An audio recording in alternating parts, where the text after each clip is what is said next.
Salam, Türkan xanım, xoş gəlmisiniz. Bugünkü podkastda biz həkimlikdən danışacağıq. Azərbaycanda həkim olmağın çətinliyindən və ya müsbət tərəflərindən danışacağıq. Əvvəlcə sizə podkastımız haqqında məlumat verim. Bu podkastı, bu podkast layihəsini icra etməkdəki əsas məqsədim ondan ibarətdir ki, müxtəlif peşə sahələrində təcrübəsi olan insanlar öz təcrübələrini hal-hazırda o peşəni oxuyan və ya gələcəkdə o peşəyə sahib olmaq istəyənlərlə bölüşsünlər və bununla da insanlara daha yaxşı seçim eləməkləri üçün bir imkan yaradaq. Sizlə bu mövzu ətrafında danışacağıq. Əvvəlcə istəyərəm sizi tanıyaq. Türkan Ziyadova kimdir? Harda təhsil alıb? Niyə həkim olmağı seçib? Bu formada başlaya bilərik və çalışıb xronoloji ardıcıllıqla keçsək, ümumi hekayənizi bizə danışmağınız daha rahat olacaq. Başlayaq. Türkan Ziyadova kimdir? Salam, mən Türkan Ziyadova, həkiməm. İlk öncə dəvətin üçün təşəkkürlər. 2024-cü ildə Tibb Universitetini bitirdim. Hal-hazırda Qəbələdə təcili tibbi yardımda həkim olaraq işləyirəm. Paralelində isə sosial mediaya kontent yaradıram. Biz də elə tanış olmuşuq sosial mediadan. Başlayaq. Elə isə ümumiyyətlə həkimliyə necə qərar verdiniz? Bu uşaqlıq arzunuz idi, evdən yönləndirdilər, yoxsa sonradan baş verdi? Uzun bir hekayədir, sözsüz. Həkim olmaq uşaq vaxtı ilk xatırladığım şeylərdən biri idi. Böyüyəndə nə olmaq istəyirsən? Həkim cavabını verirdim. Bunun bu qədər ciddi bir arzu olduğunu daha sonralar başa düşdüm. Yavaş-yavaş dərslərimdə yaxşı idim. Biologiyanı çox sevirdim. Biologiyanı hələ də çox sevirəm. Sonra kimya, fizika. Bunlar sevdiyim fənlər idi. O hamısı 4-cü qrupda cəmləşmişdi. 4-cü qrupda deyəndə hamılığında həkim olmaq gəlir. Uşaqlıqda həkim olmaq istəyirsə, o sadəcə bir arzu idi. Böyüdükcə artıq strateji olaraq da fikirləşirik də ki, mən hansı fənləri bilirəm, o fənlərə uyğundurmu?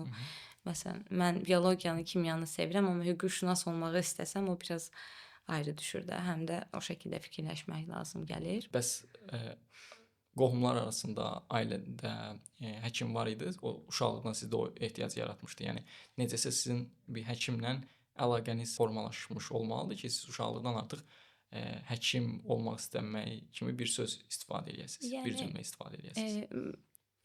Uşaqlıqdan yadımdadır.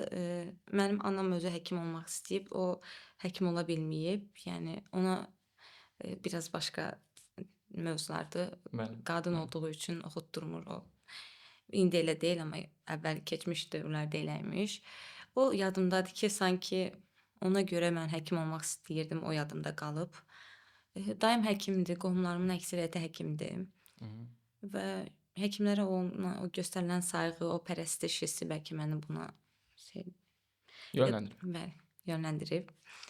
Belə. Həkimlik bildiyimiz kimi, həkimlik ixtisasına qəbul olmaq çətindir. Digər ixtisaslarla müqayisədə, həm də 4-cü qrupda həkimliyə hazırlaşmanın bir digər mənfi tərəfi var ki, əgər həkimliyi qazana bilmədinsə, biraz tamam uzaq sahələri seçmək məcburiyyətində qalırsan. Kimya müəllimliyi ola bilər, biologiya müəllimliyi ola bilər. Və siz abituriyent olduqda, abituriyent kimi hazırlaşarkən düzdür, ikinci dəfədən nəticə əldə etmisiniz, amma birinci dəfədən də yaxşı bal topladığınızı düşünürəm. Bu prosesə necə yanaşırdınız, necə çalışırdınız ki, daha uğurlu nəticə göstərəsiniz? Çünki siz bilirdiniz ki, sizə çox bal lazımdır. Bu məsələdə öz daha doğrusu abituriyent yoldaşlarınızdan nəyi fərqlənməyə çalışırdınız? Ümumiyyətcə dərslərimdə əvvəldən yaxşı idim. Sadəcə hazırlıqlarda müəllimlərin köməyi çox oldu. Mən onu sonradan anladım ki, ilk imtahanı verdikdən sonra başa düşdüm ki, həqiqətən nəyi bilmiriksə, onun üstə fokuslanmaq lazımdır. Əvvəl elə deyildim. Əvvəl sadəcə hansı mövzunu keçirik, onun testlərini həll eləyirdim, o şəkildə gedirdim. Amma uzaq pəncərədən baxmırdım. Sadəcə günü keçirtmək üçün, günü yola vermək üçün dərslərimə hazırlaşırdım. Məqsədim dəqiq deyildi çünki. Daha sonra məqsədim dəqiqləşdikdən sonra gördüm ki, həqiqətən həkim olmaq istəyirəm.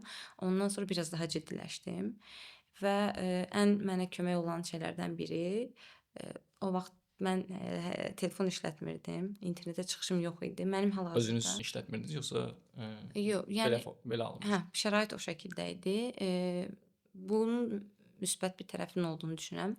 Hal-hazırda dərslərin çoxu onlayn keçirilir. Görürsən ki, əksər vəsaitlər onlayn şəkildədir.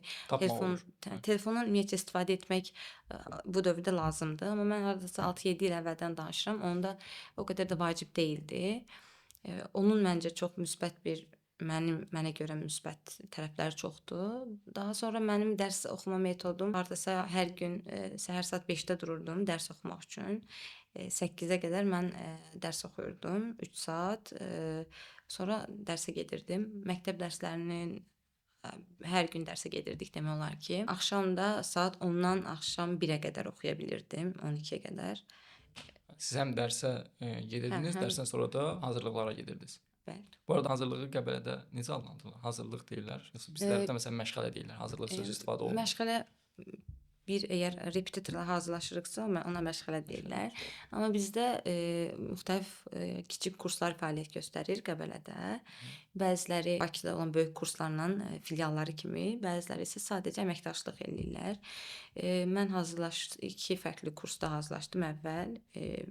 Birinci Araz dəfədə. kursların Qəbələdə olan filialında hazırlaşırdım. Onlar sonradan dəyişdi. Daha sonra isə Kaspi kursunun Qəbələdə əməkdaşı olan Qəbələ hazırlıq kurslarında hazırlaşdım. İkinci ildən söhbət gedir, yoxsa elə birinci ildə də? Birinci ümumilikdə o dövrdə Bəli. dəyişdim kursumu bir müddətdən sonra. O kursların müsbət tərəfi odur ki, uşaqlara çox güzəştlər tətbiq olunur. Mən sınaqda yüksək nəticə əldə elədiyimə görə 75%, 50% endirimlərə düşürdük. Yəni bu Bu şəkildə hər ay olurdu, yoxsa bir dəfə imtahan illik vermişdiniz? qəbul olurdu. imtahanında, illik, aylıq imtahanlarda da uşaqlar yüksək nəticə əldə etdikdə ilk birinci yerə çıxan uşağa o ayın ödənişi götürülmürdü və s. Bu şəkildə Əla. maraqlı təşəbbüs var idi. Əla. Bəli. Deməli, siz 2 dəfə imtahan verdiniz. Birincidə neçə bal toplamışdınız? 601 bal topladım. Tibb Universitetinin Tibbi Profilaktika fakültəsinə qəbul olundum. Hələ də deyirəm kaş ki yazmasaydım. Çünki mən getməyəcəyimi bilirdim ixtisaslaşmada, ixtisas seçimində. Mən sadəcə Tibb Universitetinin müalicə işi fakültəsini istəyirdim. Amma mən əslində tibbi profilaktika yazıb hansısa ora qəbul olan uşağın bəlkə də şansını əlindən almış oldum. Bunu heç kim mənə daha əvvəl bu İzah haqda eləməmişdi. izah eləməmişdi. Bəs ikinci tur falan olmur bu sahədə? O boş qalan yerlərin necə doldurulması? Bəlkə də olur, onun haqqında məlumatım yoxdur. Onu da izah eləməyiblər. Yox, hələ də izahsız qalıb. Mən də bilmirəm dəqiq. Bəlkə çünki Bəzən olur. Bəzən mən də olur, eşitmişəm. bəli. Bəli. Boş qalan yerlərə. Bu arada bu ikisinin fərqini izah edə bilərsiniz? Müalicə işi nədir və digər dediyiniz? Müalicə işi bildiyimiz həkim ixtisasıdır. Həkimlik digər tibbi profilaktika sahəsi isə daha çox tibbi sanitariya ilə bağlı məşğul olan bir ixtisasdır. Epidemiologiya bu sahəyə aiddir. Onlarda müxtəlif laboratoriyalarda işləyə bilirlər, ixtisaslarını artırıb infeksionist ola bilirlər. Belə bu şəkildə. Deməli, ikinci dəfədə birinci dəfə yazdınız, qəbul olmadınız, sonra yenidən hazırlaşdınız. Yenidən hazırlaşanda 600 neçə dediniz ikinci dəfə? 663. 663. Aha, 660 ətrafında. O 60 balı artırmaq üçün. Çünki o 60 bal bu arada bəlkə də 500-dən 600 artırmaqdan daha çətindir. Çətin idi. Bəli. Onu edərkən nələrə diqqət etdiniz? Necə işlədiniz? Hansı texnikalar istifadə etdiniz? O texnikaları hardan öyrəndiniz? Müəllimləriniz dəstək oldu, yoxsa özünüz kəşf elədiniz?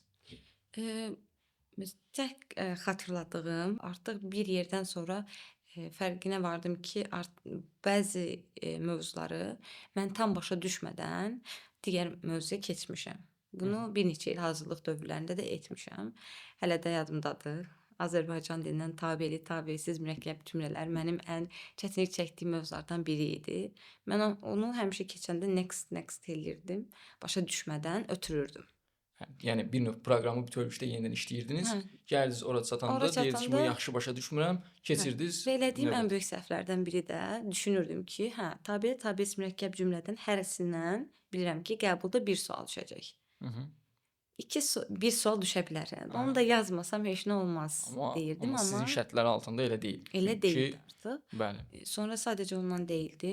Fizikadan var idi, kimyadan elə suallarım, yəni məni bəli Mövzular var. mövzular var idi. Hansı ki, mən əslində onlarda çətinlik çəkirdim. Bilirəm bilmədiyimi, amma özlüyümdə onları öz Bəli, beynimdə ötürürdüm. bəli. Amma son ildə artıq gördüm ki, bunlar Həm önəmlidir. həm də o ötürdüklərinizin sayı artıq bir Çox həddi olur. keçəndə artıq o elə həmin gəlir. O 600-dən 660 arasındakı fərqi yaradır. Bəli. Və əsas onun həqiqətən əziyyət çəkməkdir. Mən əziyyət çəkmədən o nəticəni əldə etmək istirdim əvvəlki illərdə. Amma son il mən həqiqətən əziyyət çəkdim. Son il mən oxudum. Tez dururdum, 5-də dururdum, 8. Mən son il artıq orta məktəbə getmirdim. Əvvəl həm orta məktəblə paralel yerirdim. Son il artıq mən məzun olandan sonra 5-də durub 8-ə 9-a qədər mən araqsız dərs oxudum. Çünki o vaxt sakit bir vaxt olurdu. Bəli. Eee, Bir də ümumiyyətlə məhsuldarlıq baxımından da Bəli. insanın ən məhsuldar olduğu Vaxt. vaxtdır. Sonra Bəli. isə başqa şeylərlə yüklənirik və artıq bir növ daha qavramamız daha aşağı. Bəli. Daha sonra 2-ci il istədiyiniz ixtisası yazdınız, qəbul oldunuz. Yenə sonra hələ keçid balları çıxmadan əvvəl Hı -hı. ümumi bir körtəbi hesablama ilə bu ilin keçid balları 665 olacaq dedilər. Hı -hı. Və mən çox böyük stres altına girdim. Çünki mənim balım yenə çatmırdı və bu artıq mənə həqiqətən özümü çox pis hiss elətdirirdi. Digər heç bir ixtisası yazmaq istəmirdim. Sadəcə müalicə işini yazmaq istirdim. Amma elə oldu ki, keçid bal həmin il 662 oldu və mən bir balla keçmiş Məlumat. oldum. Qəribə idi. Yaxşı ki də Şans. keçmisiniz. Hazır buradan söz düşmüşkən, siz 1-ci il qəbul ola bilmədiniz, 2-ci il yenidən hazırlaşdınız. Bu təcrübəni yaşayan adamlarla nə tip bir təcrübə bölüşmək istəyirsiniz? Yəni çünki məsələn bizim kənddə mənim xatırladığım qədərilə mən də kənddə böyümüşəm, Masallıda, Masallının bir kəndində böyümüşəm. Bu biraz mənfi baxılırdı. Universitetə qəbul ola bilməmək. Qəbul olub pis ixtisasa qəbul olmaq, istəmədiyin ixtisasa qəbul olmaq daha böyük uğur idi, nəinki qəbul ola bilməmək. Amma hansı ki bir adam həkimliyə gedib qəbul ola bilmirsə və bunu deyək ki 600 bal toplayaraq bunu edibsə, qəbul ola bilməyibsə, bu yenə böyük bir uğurdur, nəticədir. Bu 150 bal toplayıb qəbul ola bilməməklə eyni şey deyil. Və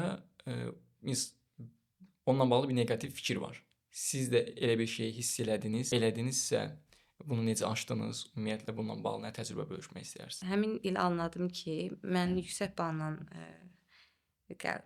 imtahan eləmişdim özüm, yenidən hazırlaşmağı seçmişdim. Bununla belə mən çox təzyiqlərə məruz qalırdım.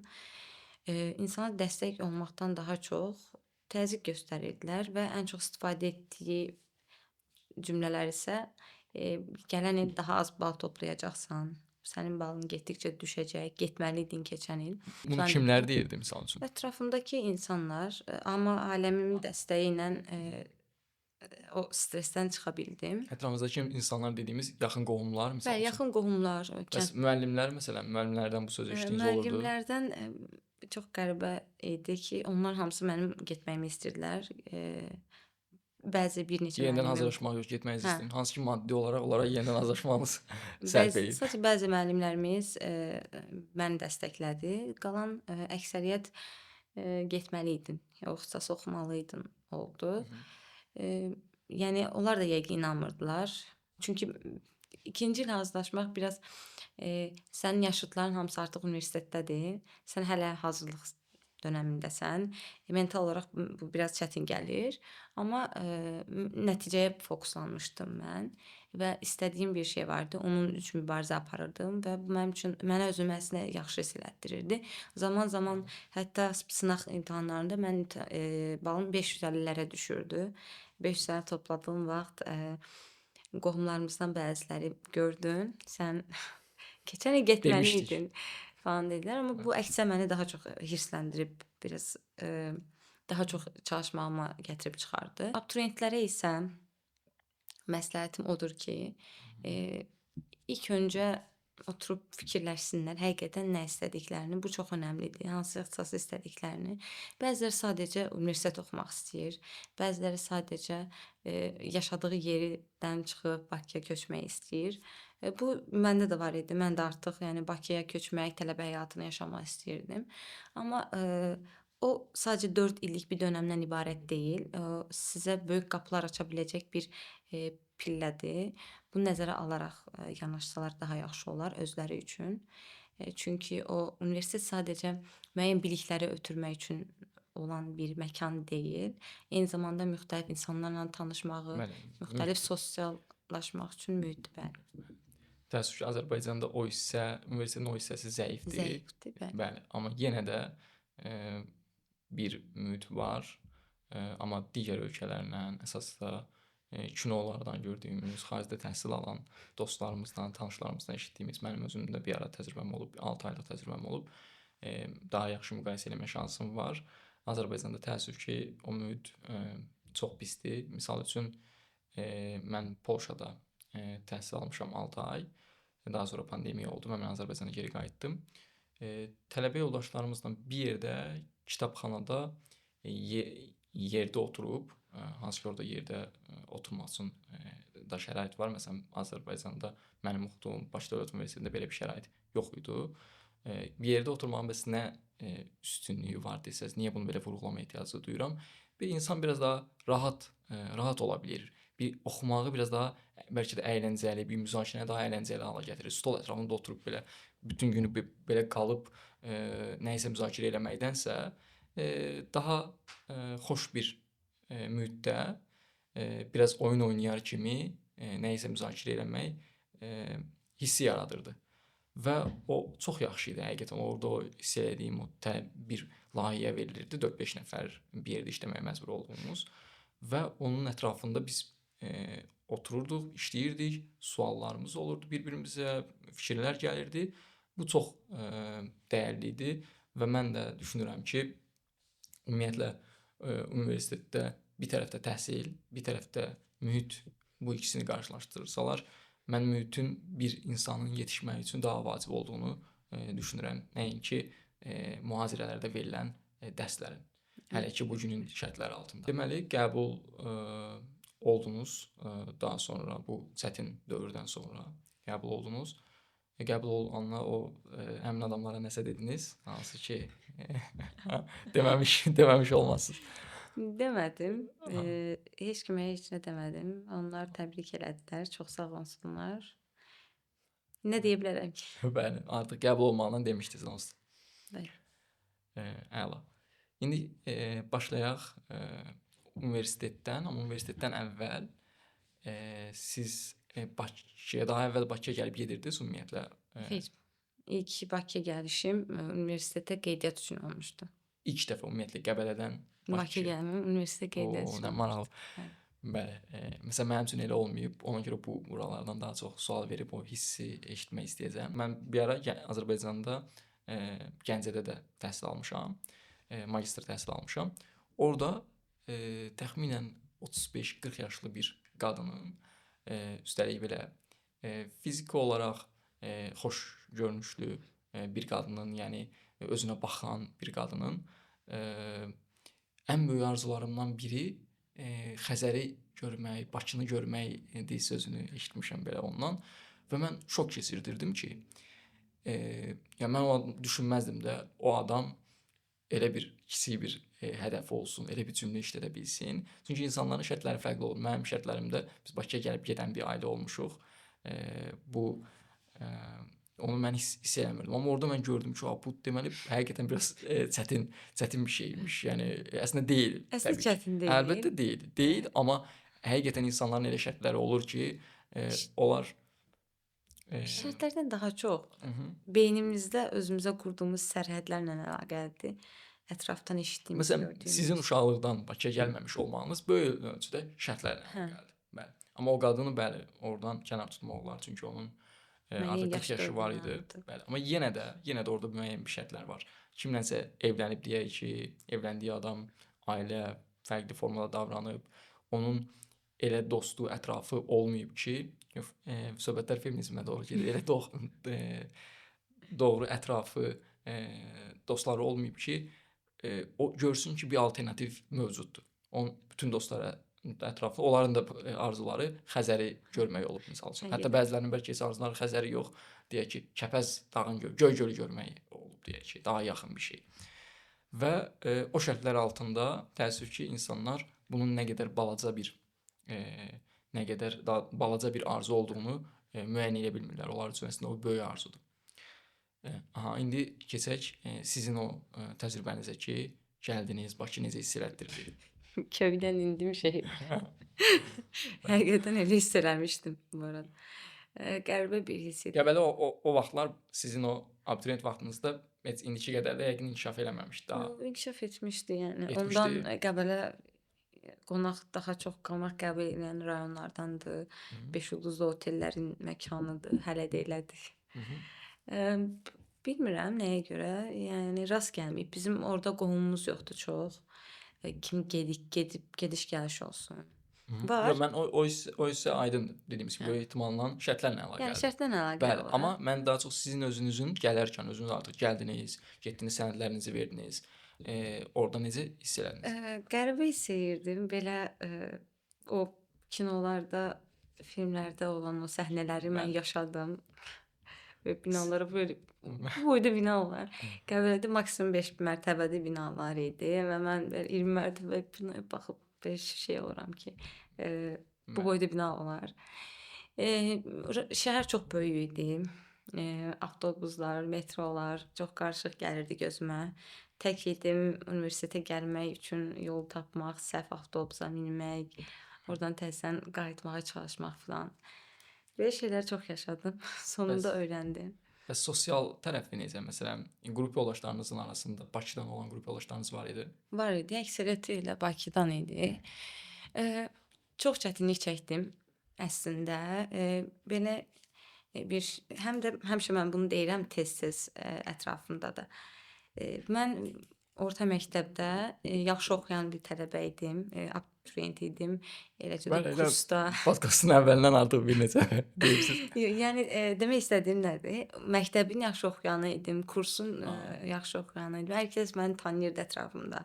Ki, hə, Türkan Bəlkə də təkcə yaxşı oxuyan yox, fərqlənən. Yəni onda çox da fərqli biri deyildim. Yenə də elə olduğunu düşünmürəm. Sadəcə dərs ən azından oxumağınızla fərqlənirmisiniz. Yəni sizin, onu demək istəyirəm ki, sizin orada digər yoldaşlarınıza baxanda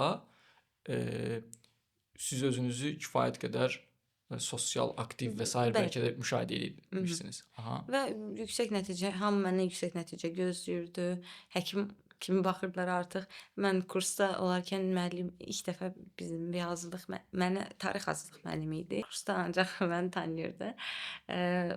Bir sınaq imtahanından çıxandan sonra müəllim yaxınlaşıb doktor imtahan necə keçdi dedi və mən özümü çox qəribə hiss eləmişdim ki, doktor dedi də. Mən doktor deyiləm zaten, belə şey davranmışdım ki. Onda da hər kəs o şəkildə baxırdı. Amma universitetə qəbul olandan sonra, belə ətrafıma bir nəzər salandan sonra görürəm ki, hər kəs mənlə eyni səviyyədə olan uşaqlardır. Məni özümü fərqləndirdiyim o xüsusiyyət sanki əlimdən alınmışdı. Artıq burada hamı yaxşı oxuyan, 700 bal toplayan uşaqlar, gəlsir orada hamı 600-dən yuxarı bal toplayan uşaqlardır. Yəni məni fərqləndirən o, mənə özgüvən verən o şey sanki əlimdən almış kimi hiss eləmişdim. Və ətrafda çox insan var idi. Özümü çox qəribə hiss edirdim. Mən bu sualı soruşanda əsasən sosial tərəfim. Çünki sosial olaraq kənddə böyümüş uşaqla Bakıda böyümüş uşaq fərqlənir. Dəyərləri fərqli olur, belə bir-birlərinin hərəkətləri bir-birinə qəribə gəlir, biri digərinə hətta o sözü istifadə etmək istəmirəm, amma əxlaqi cəhətdən tənqid eləyir, digəri də digərini deyək ki, savadsızlıq cəhətdən tənqid eləyir. Bu tip şeylər baş verir. Sizin misal üçün qrupda elə bir dinamika vardı, ümumiyyətlə elə bir şey hiss eləyirdiniz yoxsa yox? Yox, sadəcə mən onu nəyə görə dedim bayaq. Yəni yeni bir sosial mühitə düşəndə artıq mənim özümü dəyərli hiss etməyim üçün əlimdə bir şey qalmır və mən artıq özgüvənsiz hiss eləyirdim.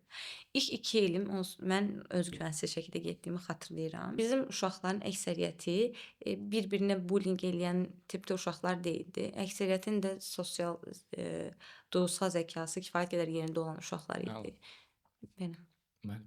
Məsələn, mənim öz qrupumdan xatırlayıram. Ümumən baxarlar bu videoya.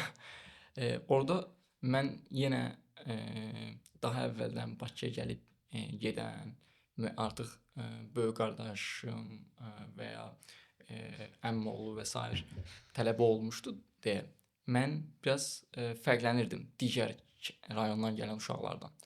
Amma bəzi rayondan gələn uşaqlar daha pis şərtlərdə böyümüşdülər, bu tip fürsətləri olmamışdı deyə onlara qarşı ciddi dediyiniz bullying, təzyiq var idi. O vaxtı bullyingin nə olduğunu bilmirdik. O uşaq da bilmirdi, o bəlkə hələ də bilmir. Amma mən görə bilirdim ki, nəsə pis bir şey var. Yəni bullying adı verməyinə ehtiyac yoxdur, amma hiss edirsən ki, bu adama qarşı pis davranış var. Eyni zamanda mənə də qarşı vardı, amma mənə o qədər də sərt deyildi digərlərinə nisbətən. Və bu ümumiyyətlə təəssüf ki, həyatın bu pis tərəfindən bir nümunədir ki, belə şeylər olur. Bunun üçün eləyə biləcəklərimiz bilmirəm. Biz burada onu müzakirə edə bilmərik, amma bəlkə regionların biraz daha yaxşı inkişafı buna səbəb ola bilər ki, regionlar inkişaf eləsə, həqiqətən orada təhsil inkişaf eləsə, orada sosial infrastruktur inkişaf eləsə, misal üçün məktəblərə bəlkə səyyar sinema getsə, uşaqlar və ya bir-birlərinin evlərinə dərs hazırlığına getsə və ya məktəbdə qalıb bir yerdə bir şeylər eləsələr, onların necəsə sosial bacarıqları inkişaf eləyər. Çünki mən əsas vurğulamaq istədiyim uşaqların bir-birləri ilə olan münasibətləri şəhər uşaqlarının bir-birlərinə olan münasibətlərindən fərqlənirdi. Rayon uşaqlarının bir-birinə olan münasibətləri. Necə fərqlənirdi? Misal üçün bir stolda əyləşilirdisə, rayondan gəlmiş bir uşaq qızlardan maksimum çalışıb uzaq otururdu.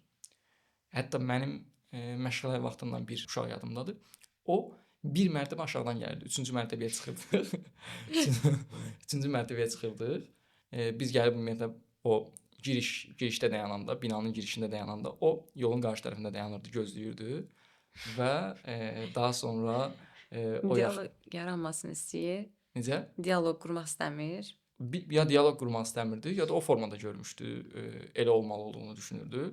Sonra isə biz hər mərtəbəni çıxanda o da bir mərtəbə aşağıdan gəlirdi. Axırda sinifdə otaqda oturanda gəlirdi, tam kənarda bir yerdə, yəni əlindən mümkün qədəri ilə kənarda bir yerdə otururdu və o formada hazırlıq keçirdi. Və bunu hamımız normal qəbul edirdik. İşin pis tərəfi ilə mən baxıram. Müəllim də onunla bağlı bir rol almır. Müəllimlik ümumiyyətlə biraz duyğusal hissəyə doğru gedirik, amma müəllimlik təkcə məsələn o ingilis dili müəllimi idi. Mənim o dediyimiz o məşğələ, bu proses ingilis dili məşğələsində baş verib. İngilis dili müəlliminin bəli vəzifəsi tələbəyə ingilis dilini öyrətmək, qəbulda daha çox bal yazmasına səbəb olmaqdır deyək ki. Amma eyni zamanda bu müəllimliyin də ona verdiyi bir vəzifə var orada ki, bu tip şeyləri müşahidə edib o uşağa dəstək olmaq. Çünki sən ki bilirsən, sən ki ən azından bu yolu keçibsən, sən də ona dəstək olmayacaqsansa, bu kim olacaq ona dəstək? Düşün, indi o uşaq getdi, qəbul oldu və hansı universitetə getdi.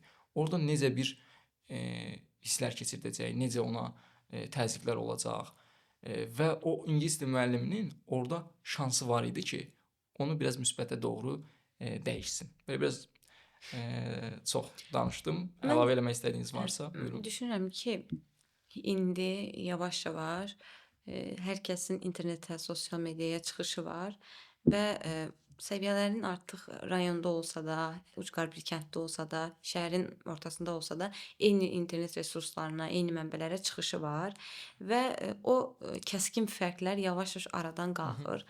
Görsəz indi rayonda da qəşəng geyinib, Bəli, əvvəlcə geyimlə də çox fərqlənə bilirdi. bəli. İndi orada da eyni şəkildə geyinib, Bakının mərkəzində də eyni şəkildə geyinib və yaxud eyni mahnıya o da qulaq asır, o da qulaq asır. Səviyyələrin getdikcə bərabərləşdiyini düşünürəm. O kəskin fərqlərin aradan qalxdığını görürəm yəni. Əla. Yaxşı bir şey. Bəli, böyük ehtimalla da dediyiniz kimidir. Mən də elə düşünürəm. Amma yenə də oyun gizli müəlliminin qayıdaq oyun gizli müəlliminin adını da çəkmirəm.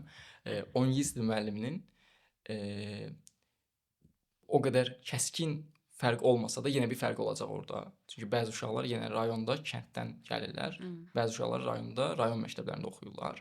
Şəhər, yəni rayonun mərkəzində olan məktəblərdə oxuyurlar. Onlar arasında o fərq olur.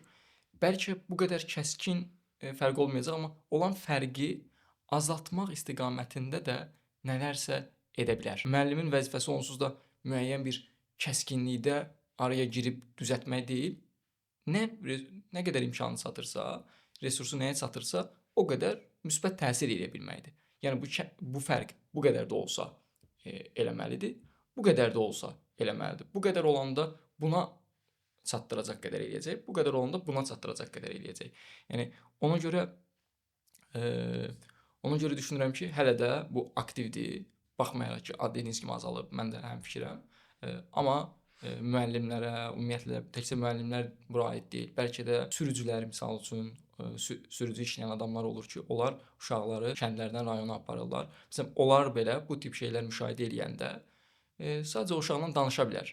Misal üçün, sən gəldin, qabaqda oturdun deyək ki, indi nəsə ola bilər də, nəsə ola bilər ki, o sürücü uşaqdan daha çox şey bildiyinə görə, daha yaxşı təcrübəsi olduğuna görə uşağa nəsə çatdırsın.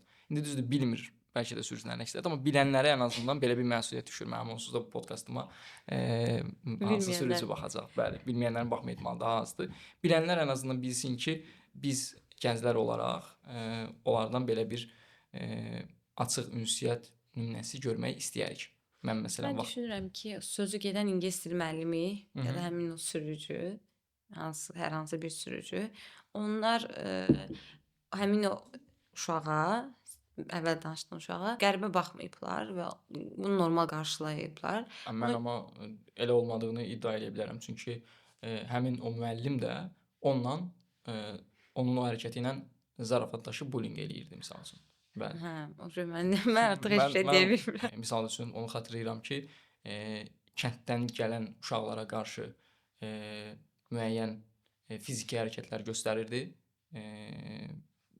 Amma bu döymək deyil, amma nəsə eləyə bilirdi və ya təhqir səviyyəsi ilə rayondan olan bir uşağı, hazırlıqlı olmayanda da təhqir səviyyəsi fərqli idi. Baxın, yəni bu onu göstərir ki, o müəllim bu fərqi görə bilir, amma başqa formada dəyərləndirilir. Belə. Bəli, təəssüf. Keçək növbəti mövzumuza. Bakıya gəldiniz, universitetə başladınız. Bu illərdən hansı təcrübələri bölüşə bilərsiniz? Nə tip təcrübələri bölüşə bilərsiniz? Necə yəni? Necə yəni? Yəni misal üçün birinci kursda sizə hansı fənlər keçildi? Müəyyən seçimlərlə qarşılaşdınız. O seçimlərdə nəyi seçdiniz? Bəlkə məsələn müalicə işin öz içində də fərqlənir. Müxtəlif sahələr seçməlisiniz orada. O seçimlər ki olub, bu birdə də ola bilər. 3-cü kursda, 4-cü kursda da o seçimləri seçərkən siz necə dəyərləndirdiniz? Tarix, Azərbaycan tarixi, nitq mədəniyyəti, ingilis dili kimi dərslər hər kəs üçün tətbiq olunurdu. Mən indi bilmirəm. Deyəsən o dərslər aradan götürülüb. Amma bizim oxuduğumuz dövr çox da qədim dövr deyil. 4-5 il əvvəl var idi, tədris olunurdu. İqtisadiyyatla multikulturalizm arasında seçim var idi. Biz multikulturalizm seçmişdik. Kim seçmişdi bilmirəm. O kollektiv bir qərar idi. Əslində bəli, Qrup olaraq. Bəli.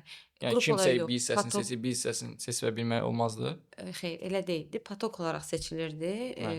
Hansı ki səs vermənin çoxu ilə seçilirdi ki, hansı Bəli. qruplar hansı dərsə gedəcək, hansı qruplar hansı dərsə gedəcək. Bu məsələn biraz bəlkə də yanlışdır. Yaxşı olar ki, hər iki fənni tədris edən müəllim varsa, uşaqlara fürsət verilsin ki, insanlar seçsinlər. Çünki həqiqətən iqtisadiyyat bilən həkimlə iqtisadiyyat həvəsi olan və iqtisadiyyat bilən həkim və ya iqtisadiyyat bilən deməyək, universitet vaxtı bir semestrdə olsa iqtisadiyyat təhsili almış həkim dünyaya biraz fərqli dəyərlər qata bilər.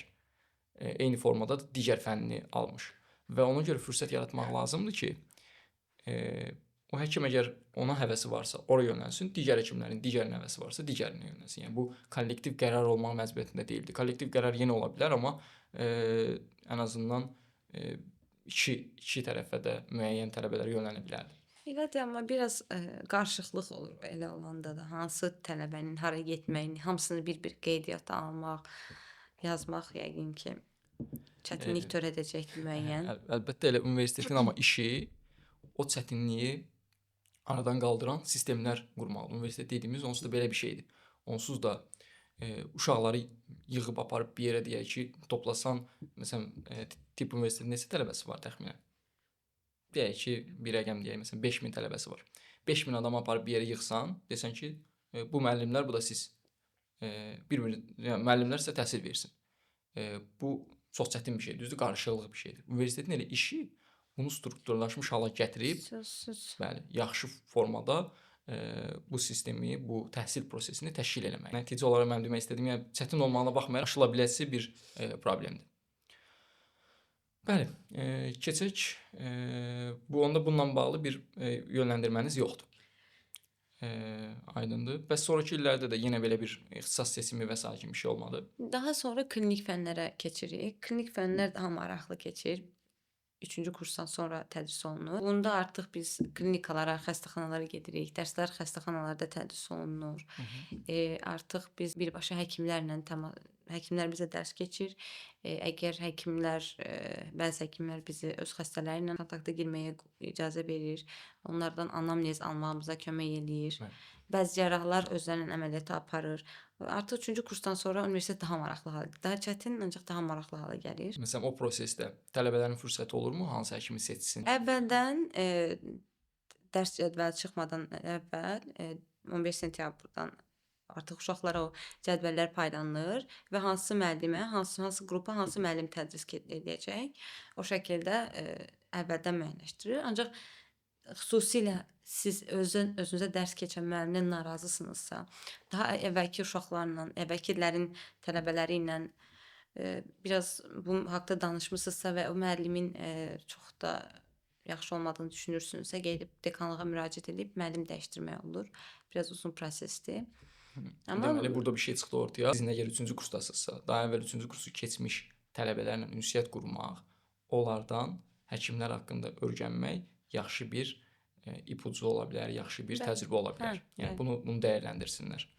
Ümumiyyətlə bu baş verir adətən universitetdə, amma bunun dəyərini həqiqətən vurğulamağa ehtiyac var ki, bu tip qərarlar orada olan iki həkim arasında daha yaxşı həkimi seçə bilmə imkanı bəlkə də sizə fərqli yollar açacaq və gələcəkdə sizin fərqli bir həkim kimi formalaşmağınıza səbəb olacaq. Ona görə dəyərləndirməkdə fayda var. Ümumiyyətlə tibb universitetindəki təhsil keyfiyyətindən nə deyə bilərsiniz? Nə xoşunuza gəlirdi, nə gəlmirdi və ya təhsili ümumi olaraq 10 üzərindən dəyərləndirsəz, neçə ilə dəyərləndirərsiniz? Biraz təhlükəli sual kimi gəldi. Axırıncı yəqin ki, təhlükəlidir. Əvvəlkilər yox. Yox. Bəli. Tibb universiteti dediyim kimi ölkənin ən prestijli universitetlərindən biridir. Ən yüksək bal toplayan uşaqları götürüb öz himayəsinə 6 il onlara dərs keçən bir universitetdir əslində. Gözlənilən odur ki, daha yaxşı, yəni istərdik ki, daha yaxşı tədris metodlarına üstünlük versinlər. Ancaq hələ ki, yəni bunun üstündə işlədiklərini düşünürəm, amma hal-hazırda qane edəcək qədər bir tədris yoxdur. Həm vəsaitlərdən, həm ümumi universitet şəraitindən, həm bəzi müəllimlərdən və yaxud onların dərs keçmə metodları biraz daha köhnə üsullarla keçirlər falan. Bunlar aradan qaldırılsa yavaş-yavaş ki ümid edirəm ki, qalxar, daha yaxşı nəticələr əldə etmək olar. Amma ümumiyyətlə ölkəmizdə olan universitetlərin əksəriyyətinin tələbəyə çox bir şey qatdığını düşünmürəm. Nəyə görə? Tələbənin özündən asılıdır. Tələbə əgər istəyirsə, istədiyi müddətcə nəsə orada öyrənə bilir və əsas da önəmli olan praktikadır, sözsüz. Praktikalarda iştirak etdikcə öyrənəcəklər nələrsə. Mən özüm də tələbəyə çox iş düşdüyünü müdafiə edən, ümumiyyətlə tələbənin bu təhsillə bağlı məsuliyyəti öz üzərinə götürməli olduğunu müdafiə edən tərəfdəyəm. Amma mövcud vəziyyətə görə mən bunu belə olduğunu iddia edirəm. Amma ümumilikdə universitetin vəzifəsidir ki, bir ölkənin dediyiniz kimi tibblə bağlı ən üst qurumlarından, təhsil sahəsindəki ən üst qurumlarından biri olan tibb universitetinin vəzifəsidir ki, bu prosesi yaxşı təşkil eləsin. Yəni biz deyə bilmərik ki, tələbə özü həkim tapsın, öyrənsin və ya tələbə özü öz üzərində işləsin, öyrənsin, YouTube-dan videoya baxsın, öyrənsin. Bunları deyə bilmərik.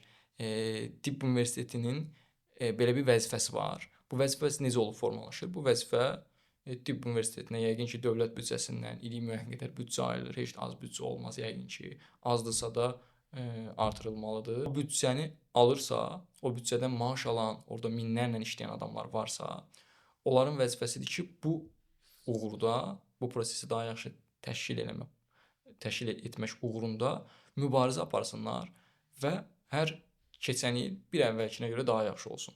İndi əminəm ki, olur, amma bu onlar haqqını verirlər, vermirlər. Onu deyə bilmərəm. Yəni ən azından biz bu podkast fürsətindən istifadə edərək bir daha onlara məsuliyyətini xatırladaq ki, misal üçün adi sizin dedikləriniz, siz görsən odur ki, təhsilinizdən narazı olan bir məzunsunuz, düzdür? Həkimsiz. Belədir? Təsdiqləyirsiniz? Bəli, təəssüf. Bəli. Və bu onu göstərir ki, burada inkişafa çoxlu yer var və biz bunu istifadə edərək onlara xatırladaq, məsuliyyətlərini yenidən xatırladaq. Çünki hamımızın gələcəyinin, hətta gələcəyi burada deyəndə biz yaşlananda ehtiyacımız olan səhiyyə xidmətini nəzərdə tuturdum. Amma təkcə gələcəkdəki yaşlılığımızı yox, eyni zamanda uşaqlarımızın tibb xidmətini də onlara borcluyuq. Belə, yəni bu məsuliyyəti ümid edirəm ki, başa düşərlər və bundan bağlı daha çox iş görərlər. Kimlərdirsə bundan bağlı olan adamlar, onlara bu mesajımı vermək istəyirəm. Söhbətimizə davam edək. Belə bir sual soruşmaq istəyirəm ki, siz həm tibbə hazırlaşdınız, həm bu sahədə oxudunuz, indi də həkim olaraq işləyirsiniz. Bütün bu prosesləri görmüş biri olaraq bir abituriyentin həkimlik qərarını verərkən, həkim olmaq istəmə qərarını verərkən nələri nəzərə almasını vacib hesab edirsiniz? Necə bilə bilər ki, mən həkim olmalıyam, yoxsa həkim olmamalıyam? Məsələn, kimlər həkim olmamalıdır və ya kimlər həkim olmalıdır? Bu biraz da sualı açıqlamaq üçün belə bir şey deyim. Ümumiyyətlə əksər adamın müəyyən üstünlüyü olur. Məsələn, bəzilərinin danışıq qabiliyyəti yaxşı olur, uşaqlıqdan bu formalaşır və ya bəlkə ailənin dinamikasından formalaşır. Bəzilərinin isə fiziki qabiliyyətləri yaxşı olur və gələcəkdə peşələrini buna uyğun seçməkləri yaxşı olar. Misal üçün, mən belə bir şey xatırlayıram ki, bizim kənddə bir ailə var idi. O ailədə bir qız, hansı ki ailənin gen tərkibinin nəticəsində fiziki olaraq böyük idilər, güclü idilər və o qıza məsləhət görülmüşdü ki, sən yaxşı diş həkimi ola bilərsən. Çünki o məsləhəti görən adam düşünürdü ki, dişi çəkən zaman gücə ehtiyac olacaq və hündür olmağa ehtiyac olacaq və s. Bundan irəli gələrək bu məsləhəti vermişdi. İndi nə dərəcədə yaxşı məsləhətdir, pis məsləhətdir, bu başqa. Amma sualımın məntiqi ondan ibarətdir ki, insanların bu formada fərqlilikləri olur və bu fərqliliklər onları müəyyən peşələri daha yaxşı icra etməyə kömək edir. İndi siz bir həkim kimi hansı qabiliyyətləri yaxşı olan tələbələrin və abituriyentlərin həkimliyə müraciət etməyini doğru hesab edirsiniz? Həkimlik çox geniş bir ixtisasdır. Yəni içində cərrahiyyə var, terapiya var, uşaq həkimliyi var. Çox geniş ixtisaslar var onun tərkibində. Ona görə müəyyən bir özəlliyinə görə ki, sən cəsursan, tutam ki, sən bu ixtisası ol və yaxud da sən böyüksən, diş həkimi ol kimi kiməsə bu şəkildə bir məsləhət verə bilmərəm. Çünki dediyim kimi həkim genişdir. Geniş. Bəs öz ixtisasınız üzrə ən azından verə bilərsiniz. Yəni, Hal-hazırda siz hansı bəli, ümumiyyətlə kim nə istəyirsə, onun ola biləcəyinə inanan biriyəm. Yox, amma lazımı qədər. istədiklərinin Sadəcə istədiklərinin doğru olub olmadığını Hə. bilmək istəyərlər. Məsələn, mən istəyirdim gəmiçi olam. Amma gəmiçiliyin mənim üçün doğru seçim olub olmadığını müəyyən eləmək üçün kimsə mənə dəstək olsaydı vaxtilə müəyyən fikirlərlə, müəyyən kömək edici suallarla bu yaxşı olar. Mən məsələn bu günlərə gəlmişəm və düşünürəm ki, gəmiçi olmaq düzgün seçim deyilmiş mənim üçün vaxtilə. Eyni formada düşünürəm həkimlik üçün də bu formada kömək özlərinə verə biləcəkləri suallar ola bilər ki, həkimlik deməyək, ən azından sizin ixtisası deyək. Hansı suallar vermək olar ki, bu adam bu ixtisası seçsin, bu ixtisasa yönəlsin, yoxsa yox? Mən təcili tibbi yardım həkimləri üçün müəyyən məsləhətlər verirəm. Olmaq istəyən gənclər üçün müəyyən məsləhətlər Siz özünüz bu arada təcili tibbi yardım həkimisiniz hal-hazırda. Bəli. Gələcək bəs hansı ixtisasa yönəlmək istəyirsiniz gələcəkdə? Gələcəkdə tam dəqiqləşdirməmişəm, amma reanimatologiya, anesteziologiyaya marağım var. Bu haqda düşünürəm, ixtisasımı artırıram. Bizim ixtisasımız çox stressli bir ixtisasdır. Gün ərzində çətin кейslərlə qarşılaşırıq. Bunların içində həm ağır xəstələr yer alır, həm xəstə yaxınları yer alır, hansı ki sinirli, əsəbi xəstə yaxınları. Onlar da bizim işimizin bir parçasıdır. Stres yükü çox olan bir işdir və bunu nəzərə almaq lazımdır bu ixtisası seçən zaman. Bəli. Çünki bu gündəlik həyatımıza biraz təsir göstərir. Stresi davamlı insanlar üçün daha məsləhətli ola bilər. Əsas önəmli olan budur və ən önəmli olan isə acil vaxtlarda, təcili vaxtlarda düzgün qərarı verə bilmək və özünü itirməmək. Bəzi insanlar çətin, qarışıq vaxtlarda qərar vermə qabiliyyətini itirir, özləri həyəcanlanır, özləri stresslənir, əlləri əsir, özləri panik atak keçirir. Bu tip insanlar daha özlərinə uyğun ixtisas seçsələr daha yaxşı olar. Çünki o an ilk sən öncəliyin özün yox, xəstə olmalıdır. O кейsdə ona fokuslanmalısan.